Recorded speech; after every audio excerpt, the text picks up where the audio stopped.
Vamos à resposta? Resposta correta, alternativa C, feudalismo. Gente, é no feudalismo que nós temos uma base estamental e uma mentalidade com uma forte influência religiosa. Sempre que lembrarmos da Igreja Católica Apostólica Romana e sua total influência sobre todo o povo num determinado período histórico, nós estamos falando do período medieval e do feudalismo. A Baixa Idade Média. A Baixa Idade Média, nós já pegamos o quê? O finalzinho da Idade Média, a partir do século XII até o século XV.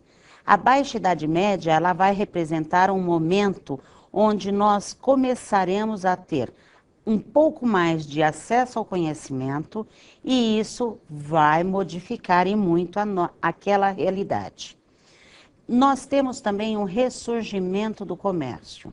O que havia entre os artesãos, o que eles produziam, eles começaram também a comercializar como um pequeno excedente de produção. Isso fazia com que feudos começassem a comercializar fora de seus muros, né, de território. Isso vai acontecer a princípio na base das trocas e posteriormente nós vamos utilizar um elemento para facilitar esse comércio. Que elemento é esse? A moeda.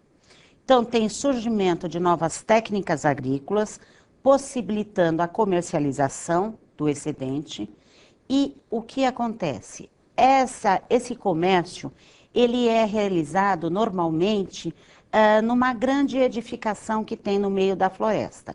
Lembrando que a Idade Média nós temos muitas florestas, são os feudos, grande quantidade de terra, e no meio desta floresta ou você tem um mosteiro, ou um castelo, ou uma catedral, e isto, gente, fica conhecido como burgo. Então, nós temos o burgo da família tal, ou o burgo, que é o próprio burgo da Igreja Católica, aquela quantidade de terra. E aquele comerciante, ao marcar um comércio, ao tentar comercializar o seu produto, ele vai aonde? Neste burgo. Porque não dá no meio da floresta para você falar, olha, vamos nos encontrar na terceira árvore à esquerda. Não tem como, você marca numa edificação. Esta edificação é o burgo, logo, aquele que faz comércio no burgo fica conhecido como burguês. Então, começa a surgir aí os burgueses, que são os comerciantes, simples comerciantes que fazem comércio nos burgos. Então, as vilas feudais, elas vão se transformando em cidades. Por quê? Porque aquele comerciante, aquele burguês que vai até o burgo, ele precisa dormir, ele precisa se alimentar, ou seja, ele precisa de várias formas, de várias coisas, porque ele não faz parte daquele burgo. E ele andou quilômetros e quilômetros e quilômetros para chegar até lá. Então, abre uma taberna, abre-se aí uma pousada, um lugar para dormir, e nós começamos a ver o quê? Outras características, o início de cidades se formando, inclusive. Agora o burguês e a cidade pedem o quê? Uma educação que atenda às necessidades práticas. Por quê? Ora, se eu estou utilizando moeda, ora, se eu estou comercializando e preciso saber o valor econômico das coisas, eu preciso o quê? Conhecimento, eu preciso de matemática. E por que que o burguês ele vai exigir e ele tem resposta? Né? Por que que ele consegue a escola? Porque é ele que está comercializando. Então, não podemos esquecer que, inclusive, o clero é proprietário de terras. Logo, todos precisam do comércio que o burguês está fazendo. Ele exige, acaba recebendo sua resposta em relação ao conhecimento. Surge aí o que nós chamamos de escolas seculares. Nas cidades maiores e mais importantes, surgem as primeiras escolas com professores leigos. nomeados por autoridades municipais. Essas escolas foram revolucionárias, contestavam o ensino religioso, propondo uma educação ativa voltada para os interesses da classe burguesa em ascensão. Olha, é muito interessante observar que estas escolas começam o quê? A contestar, inclusive, a religião. O que significa? Conhecimento gera conhecimento. E eu vou começar a colocar em dúvida os próprios dogmas da Igreja Católica Apostólica Romana. No século XIII, nós temos uma diversificação da burguesia. Nós temos os burgueses pobres e ricos. Como assim? Aquele que conseguiu acumular mais capital com juros, né, cobrando juros e cobrando também um preço maior, tendo lucro sobre a sua mercadoria, ele começa a pensar em aplicar em outras formas de ganhar, de retornar o capital. E temos o pequeno comerciante, aquele que é o artesão que vende o seu produto. É interessante observar que nós vamos começar a comercializar, inclusive, o próprio capital, ou seja, a própria moeda. Como? Emprestando e cobrando juros quando recebemos de volta.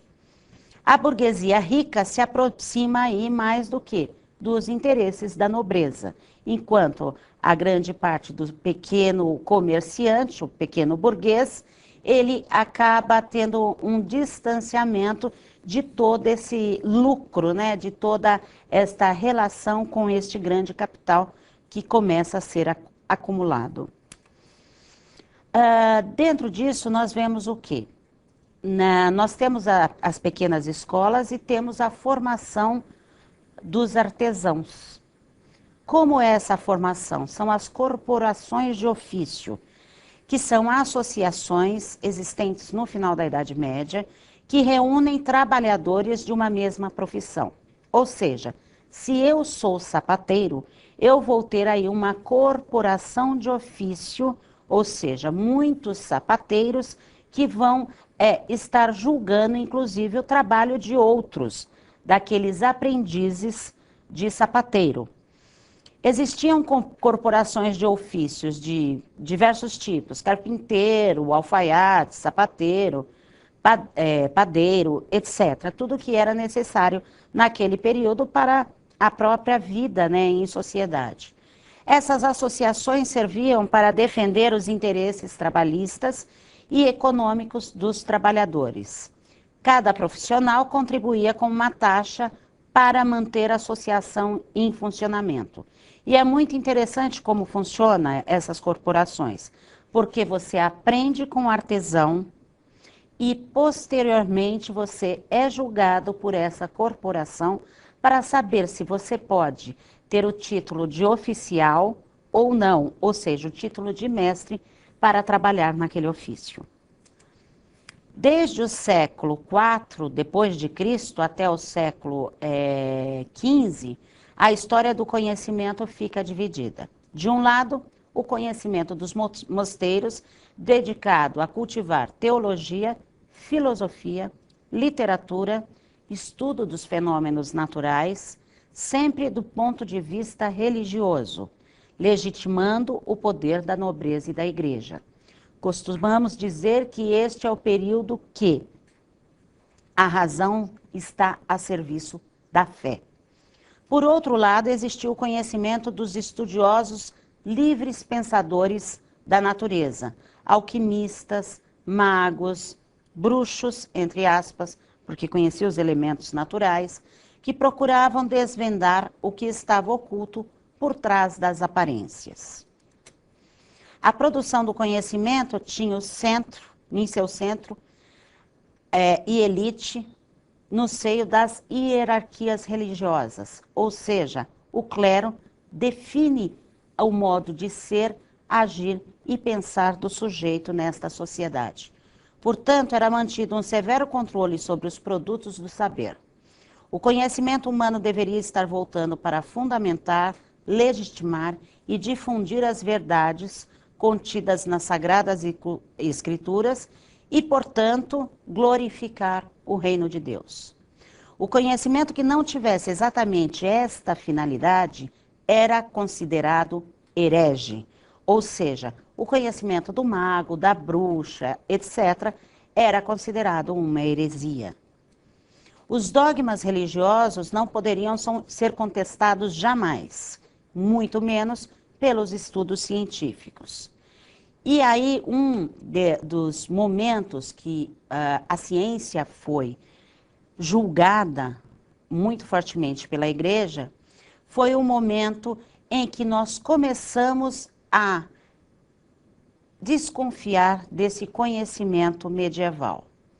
Eles dizem o seguinte, o clero, a Terra é o centro do universo. Ora, se foi Deus que fez tudo, a Terra tem que ser o centro, visto que Deus que o fez, né? Que fez a Terra. Nós temos o teocentrismo, ou seja, o centro de tudo é Deus, de todas as explicações. E nós vivemos uma teocracia, o que significa? Quem comanda é Deus. Mas como Deus comanda? A partir do seu interlocutor, que é a Igreja Católica Apostólica Romana.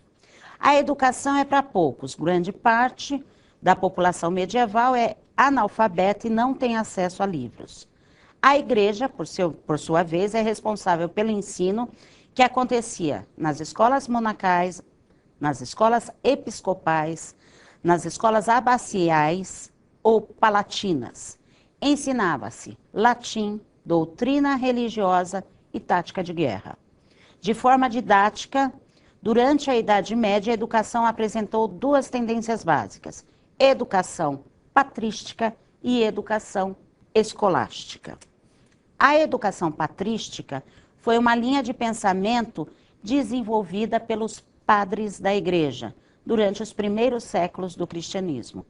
Com influências de Platão, a patrística expôs a necessidade de uma rigorosa ética moral e controle racional das paixões. Procedeu de forma a equilibrar as relações entre fé e ciência, entre fé e razão, mas a razão sempre subordinada à fé. O principal representante desta linha de pensamento foi Santo Agostinho. Sob a influência de Platão, ao unir filosofia e religião, acabou formando sua própria filosofia baseada em conhecimento, sabedoria e amizade. Em relação à educação, Santo Agostinho teve ação decisiva e inovadora ao reconhecer que, ao lado da conquista do domínio dos conteúdos, o aluno precisava saber relacionar este conhecimento à realidade. Lembrando que o aluno faz parte também da igreja, é aquele que vai se tornar um padre, vai fazer parte do clero. Há duas fases na formação de concepção de educação de Agostinho: formação humanística e formação ascética. Por outro lado, mais para o final da Idade Média, nós temos aí a escolástica. A escolástica foi uma corrente filosófica e um método de ensino que predominou no final da Idade Média, a partir do surgimento das escolas, das universidades.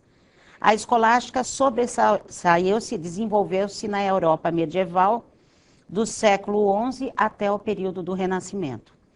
Esse período do pensamento cristão é denominado escolástico, porque é esta filosofia ensinada nas escolas. E, por ser na escola, é escolástica, onde nós temos mestres chamados escolásticos, e significa ciência da escola. Foi uma corrente filosófica teológica cultivada nessas escolas da Idade Média. As influências da escolástica foram encontradas principalmente nas ideias de Aristóteles, ao contrário da patrística, que era em Platão. O método produzido pela escolástica, leitura e discussão de textos da antiguidade greco-romana e textos da patrística. A produção da escolástica representou o melhor do conhecimento e da sabedoria desde o período medieval até o Renascimento. São Tomás de Aquino foi o principal expoente desta filosofia. Tinha como preocupação central a explicação da fé cristã por meio da razão, e elaborou um sistema filosófico que ficou conhecido por tomismo, cujos preceitos se baseavam principalmente em Aristóteles. Escreveu Suma Teológica, cujo conteúdo aborda de forma racional as questões de fé e mostra que a filosofia pode ser instrumento de auxílio no trabalho da igreja. Agora, uma interatividade. Assinale a alternativa que contenha dogmas religiosos que não poderiam ser contrariados pelo conhecimento científico. Alternativa A existência de Deus, o magnetismo e o etnocentrismo. Alternativa B, o geocentrismo e o etnocentrismo. Alternativa C, o politeísmo, o teocentrismo e o etnocentrismo. Alternativa D, o politeísmo, a teocracia e o dogmatismo. E alternativa E, o geocentrismo, o teocentrismo e a teocracia. 1 minuto para você pensar e daqui a pouco nós voltamos.